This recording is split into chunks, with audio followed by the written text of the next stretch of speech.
Admin आहेत आणि नमस्कार, मी सुरेश शिंदे. आपण पाहता तळेगाव टाइम्स. आत्ता आपण तळेगाव स्टेशन ते मालवाडी रोड असणाऱ्या बालाजी मार्गावर परिसरात आहोत. या ठिकाणी विद्याविहार कॉलनी म्हणून एक कॉलनी आहे.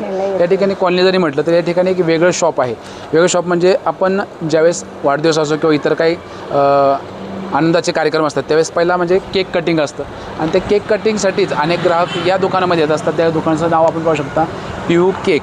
या ठिकाणी वेगळं पण काय असणार आहे हे पण जे या ठिकाणी मालक आहेत त्यांच्याकडे ते थोडक्यात जाणून घेणार आहोत. आणि वेगळं पण तर असणारच आहे, परंतु या ठिकाणी अनेक ग्राहक हे या ठिकाणी आवडीने येतात कारण त्याच्यामध्ये वेगळी चव असणार आहे किंवा या ठिकाणचे पदार्थ कसे बनवले जातात हे देखील आपण माहिती या दुकानदाराचे जे मालक आहेत त्यांच्याकडे थोडक्यात जाणून घेणार आहोत.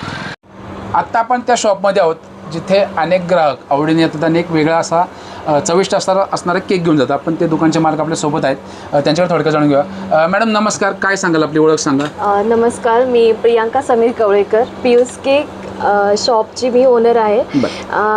सर्वात प्रथम मी सुरेश शिंदे सरांचे आभार मानते की त्यांनी माझ्या कामाची दखल घेतली आणि ते माझ्यापर्यंत पोहोचले आणि माझ्यापर्यंत येऊन ते तुमच्यापर्यंत पोहोचवण्याचा मला प्रयत्न करतात.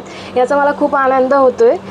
बरं, काय सांगाल, आपले हे जे शॉप आहे याची सुरुवात नेमकी कशी झाली आणि कुठून झाली, काय सांगू शकाल? आधी म्हणजे माझा छंद म्हणून मी केक शिकले होते. ते करता करता अशाच मला म्हणजे मैत्रिणींकडे जाताना गिफ्ट घेऊन जायच्याऐवजी मी त्यांना केक घेऊन जात होते. तर त्यांना त्या केकची टेस्ट आवडायला लागली आणि त्या म्हणाल्या की यामध्ये तुझा एक छोटासा स्टार्टअप करू शकतेस. मग मी माझी सुरुवात केली आणि साधारण लॉकडाऊनमध्येच माझ्या बिझनेसची सुरुवात झाली. त्यामध्ये बरेच आमच्या घरातल्या लोकांचे बड्डे म्हणजे माझ्या नातेवाईकांचे सगळ्यांचे बड्डे मार्च आणि एप्रिलमध्येच असल्यामुळे आणि मी हे केक बनवता माझ्या स्टेटसला ठेवून याची पब्लिसिटी व्हायला लागली आणि तशा ऑर्डर्स मला मिळत गेल्या आणि एक एक करता ऑर्डर इतक्या वाढत गेल्या की मला घरामध्ये हे सगळं साधारण किती आत्ता समजा किती केक जातात आपले दिवसाला? आता माझे 5 ते 6 केक जातात. त्याप्रमाणे अजून कस्टमाइज जे केक आहेत ते वेगळे म्हणजे कस्टमर त्यांच्या आवडीप्रमाणे मला डिझाईन सजेस्ट करतात आणि त्याच्याप्रमाणे मी ते केक बनवून त्यांना देत असते त्यांच्या आवडीप्रमाणे. बरं, आपलं माहेर सासर कोणतं हेच आहे का? हां, माहेर माझं तळेगाव दाभाडेमध्येच आहे. तळेगावमध्ये डोळसनाथ मंदिराच्या इथे माझं घर आहे आणि 1ली ते 4थी पर्यंतचं माझं शिक्षण कन्याशाळा उमाबाई दाभाडे कन्याशाळा इथे झालं आहे आणि 5वी ते 10वी पर्यंतचं शिक्षण परांजपे विद्या मंदिर आणि 11वी 12वी इंद्रायणी महाविद्यालयात.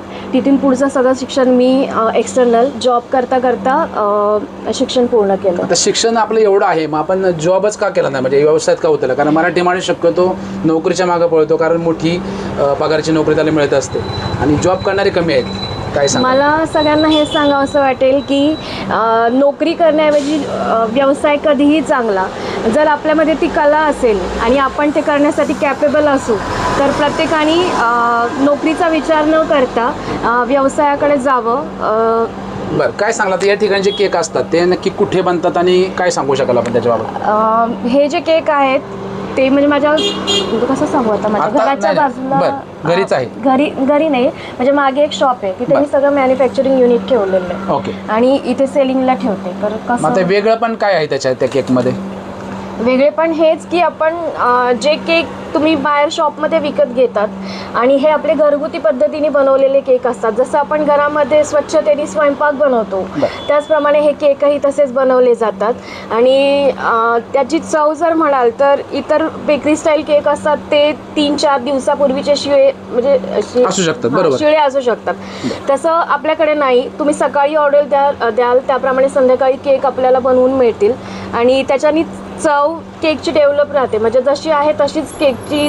काही लोकांना अंड सुद्धा नको असतं, म्हणजे तसं तुम्ही ते सांगू शकता? कस्टमर सांगेल त्याप्रमाणे मी ते केक बनवत असते. जर कोणाला अंड हवं असेल त्यामध्ये तर ते ऍड केलं जातं, नसेल तर मग ज्या ठिकाणी आता आपण केक बनवतो ते आपल्याला पाहता येईल का? हो, येईल पाहता. ओके. नक्की या शॉपमधले केक कुठे बनतात हे आपण थोडक्यात आता त्या ठिकाणी जाऊन पाहणार आहोत की त्याची बनवण्याची पद्धत कशी आहे किंवा त्या ठिकाणी जी किचन आहे त्याची स्वच्छता कशी असणार आहे हे आपण लवकरच पाहणार आहोत. आता आपण त्या ठिकाणी आलेलो ज्या ठिकाणी केक बनवला जातो. आपण पाहू शकता की ओव्हन आहे किंवा जे मटेरियल असणार आहे किंवा ज्या वेगवेगळ्या प्रकारचे फ्लेवर्स असणार आहेत त्याचं या ठिकाणी साहित्य आहे आणि या ठिकाणी ते केक बनवलं होतं. नक्की काय सांगाल आता या ठिकाणी केक बनवणार आहात तर एखाद्या आपण थोडक्यात एक बनवता येईल आपल्याला थोडंसं काही. ठीक आहे, ओके. आता आपण आपल्या किचनमध्ये आलेलो आहोत. नक्की या ठिकाणी केक बनवण्याची प्रक्रिया कशी होती, काय सांगू शकाल?